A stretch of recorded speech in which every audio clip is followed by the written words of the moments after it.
Kevin Kiambao mga idol, mas lalong lumaki pa ang improvement. Magiging banta to mga idol sa kanilang makakalaban. Asian Quarter Import sa Korean Basketball League. Malilimitahan daw mga idol sa playing time.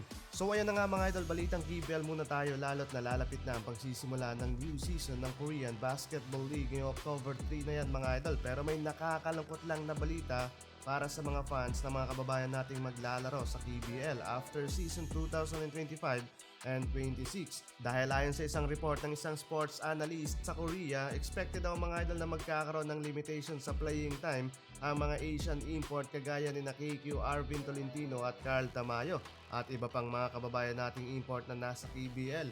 Pinag-aaralan pa to mga idol ng KBL management ang patungkol sa bagay nito. Pero expected daw mga idol by 2026 to 2027 magiging effective na ito sa liga. For example niyan mga idol, etong film guard na si Ethan Albano na kasalukuyang import ng Wonju DB. Siya mga idol na may pinakamataas na nilarong oras sa season 25 kung saan nag-average nga siya doon mga idol ng 16.7 points, 4 rebounds, and 5.8 assists with 33.27 minutes playing time. Grabe yun mga idol, halos buong third quarter na yon at 3 minuto sa fourth quarter kung tuloy-tuloy na maglalaro. Sa KBL kasi mga idol, 10 minuto lamang ang meron sa isang quarter, total of 40 minutes in one game. So 30 minutes daw mga idol ang pwedeng ilaro ng mga Asian import per game at halos isang quarter din mawawala sa laban. Ang dahilan nito mga idol ay para mabigyan daw ng pagkakataong makapag-step up ang kanilang mga local players sa laban. Pero sa opinion ko lang mga idol, win-win situation to both parties.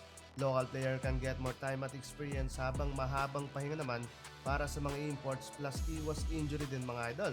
Pero sa ibang koponan mga idol, medyo tagilid etong idea ng KBL management kung yung Wonju DB nga ay masyadong nakadepende sa balikat ni Albano. Sa LG Shakers na may Carl Tamayo naman mga idol ay malilimitahan sa playing time this coming season dahil magbabalik ang kaposisyon ni Carl ang kanilang local player mula sa military training. Habang sa Sonos kay Gunner naman mga idol na may Kevin Kiambao kung saan naging malaki mga idol ang kanyang development at improvement sa kanyang skills and talent sa nakalipas na isang taon, hindi pa pabor sa kanila yung idea ng KBL. Nag-average mga idol si KQ ng 31 minutes playing time, 16.9 points, 6.3 rebounds, and 3.9 assists per game. Kagaya din ni Ethan Albano, nakadepende din mga idol ang Sonos kay Gunners sa kanilang import.